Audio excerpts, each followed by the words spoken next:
আসসালামু আলাইকুম রহমতুল্লাহি বারাকাতুহু। সম্মানিত লেবানন প্রবাসী ভাই বোনেরা, আপনাদের সবাইকে শুভেচ্ছা জানিয়ে আজকে একটি বিষয় নিয়ে আলোচনা করছি। আজকে আমাদের কাছে একটি সংবাদ এসেছে, সাইদা এলাকা থেকে বেশ কিছু সংখ্যক প্রবাসী বাংলাদেশিকে পুলিশ গ্রেফতার করে নিয়ে গিয়েছে।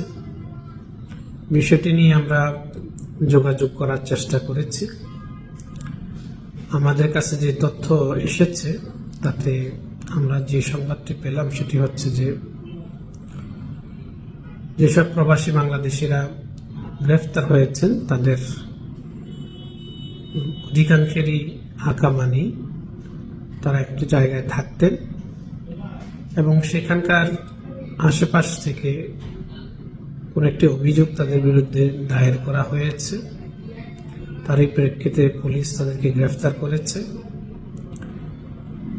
এখানে একটি বিষয় বিশেষভাবে উল্লেখযোগ্য, আমি একটি মিডিয়ার সাথে ইতিমধ্যে আপনাদেরকে অবহিত করেছিলাম যে এখনকার লেবাননের যে সময়টি চলছে এটি একটি জটিল সময়, একটি অনিশ্চিত সময়।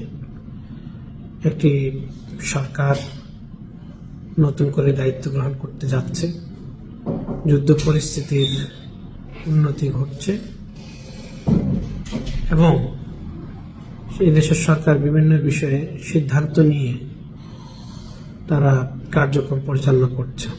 এই মুহূর্তে আমি আপনাদের প্রতি অনুরোধ করব, আমরা যাদের আকামানি বৈধ কাগজপত্র নেই তাদেরকে সতর্কভাবে চলাফেরা করার জন্য, আপনাদেরকে বৈধ হওয়ার জন্য আমি অনুরোধ করছি। বৈধ হওয়ার যে কার্যক্রমটি রয়েছে সেটি আমরা পুনরায় চালু করছি। আপনারা কফিল ধরে স্পন্সর জোগাড় করে বৈধভাবে থাকার চেষ্টা করুন, কারণ আকামাবিহীন থাকা অবস্থায় অত্যন্ত ঝুঁকিপূর্ণ। আপনি নিজে বিপদগ্রস্ত হবেন, আপনার পরিবার বিপদগ্রস্ত হবে। আমরা চাই যে আপনারা বৈধ কাগজপত্র নিয়ে এখানে অবস্থান করুন এবং সরকারের নির্ধারিত নিয়ম মেনে চলুন। একটি বিষয় আপনাদেরকে বলতে চাচ্ছি, যখন অনিয়মিত কোনো প্রবাসী গ্রেফতার হন, কাগজপত্র থাকে না, তখন দূতাবাসের পক্ষে তার পক্ষ হয়ে কাজ করা সম্ভব হয় না। কারণ একজন অবৈধ কর্মীর জন্য দূতাবাস সুপারিশ করতে পারে না বা দূতাবাস কোনো রকমের উদ্যোগ গ্রহণ করতে পারে না। বিষয়টি আপনাদের জ্ঞাতার্থে জানাচ্ছি। এছাড়া যাদের বৈধ কাগজপত্র নেই তাদেরকে বিভিন্ন ধরনের জমায়েত এড়িয়ে চলার জন্য অনুরোধ করছি। কোনো একটা স্থানে একত্রিত হয়ে হই হুল্লোড় করা কিংবা কোনো পার্টির আয়োজন করা অথবা যে কাজগুলো সমাজ বিরোধী, এই ধরনের যে কোনো ধরনের কার্যক্রম থেকে বিরত থাকার জন্য আমি আপনাদেরকে সবিনয় অনুরোধ করছি। আশা করি আপনারা সচেতনভাবে থাকবেন, নিরাপদে থাকবেন, কারণ আপনি জানেন যে আপনার অবস্থানটি কি, আপনার কাগজপত্র আছে কিনা।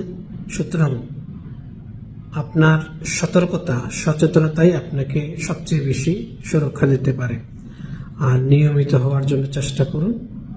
আমি আপনাদেরকে আবারও অনুরোধ করছি, চেষ্টা করুন যাতে করে বৈধভাবে আপনি এখানে অবস্থান করতে পারেন। একটি বিষয় আমাদের কাছে আমরা লক্ষ্য করেছি, আমি যখন নিয়মিতকরণ বিষয়ে ভিডিও বার্তা দিয়েছিলাম, অনেকে মন্তব্য করেছেন যে এই প্রক্রিয়াটিকে আরো সহজ করা যায় কিনা। এ বিষয়ে আমাদের বক্তব্য হচ্ছে যে আমরা যে নিয়মটি এখানে প্রবর্তন করছি, চালু করেছি, এটি মূলত লেবানিজ যে অথরিটি রয়েছে, জেনারেল সিকিউরিটি, তাদের সাথে আমাদের একটি চুক্তি হয়েছে। সেই চুক্তির প্রেক্ষিতে লেবানিজ কর্তৃপক্ষ যে নিয়মগুলো চেয়েছেন, যেই শর্ত যুক্ত করেছেন, সেই শর্তগুলোই আমরা এখানে সন্নিবেশ করেছি। কারণ এই দেশের কর্তৃপক্ষ চালায়, সুতরাং তাদের নিয়মের আলোকে আমাদেরকে পরিচালিত হতে হবে। আর আমাদের পক্ষ থেকে যে নিয়মগুলো করা হয়েছে সেগুলো পুরোপুরি একজন প্রবাসী কর্মীর স্বার্থ রক্ষা করার জন্য যতটুকু করার দরকার আমরা তা করেছি।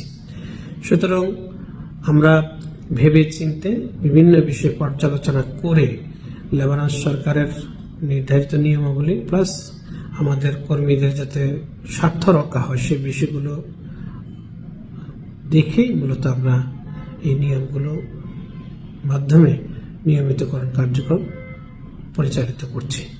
আপনারা সকলে আমাদের এই কার্যক্রমে সহযোগিতা করবেন, সুস্থ থাকবেন, নিরাপদ থাকবেন এই প্রত্যাশা করছি। আপনাদের সবাইকে ধন্যবাদ।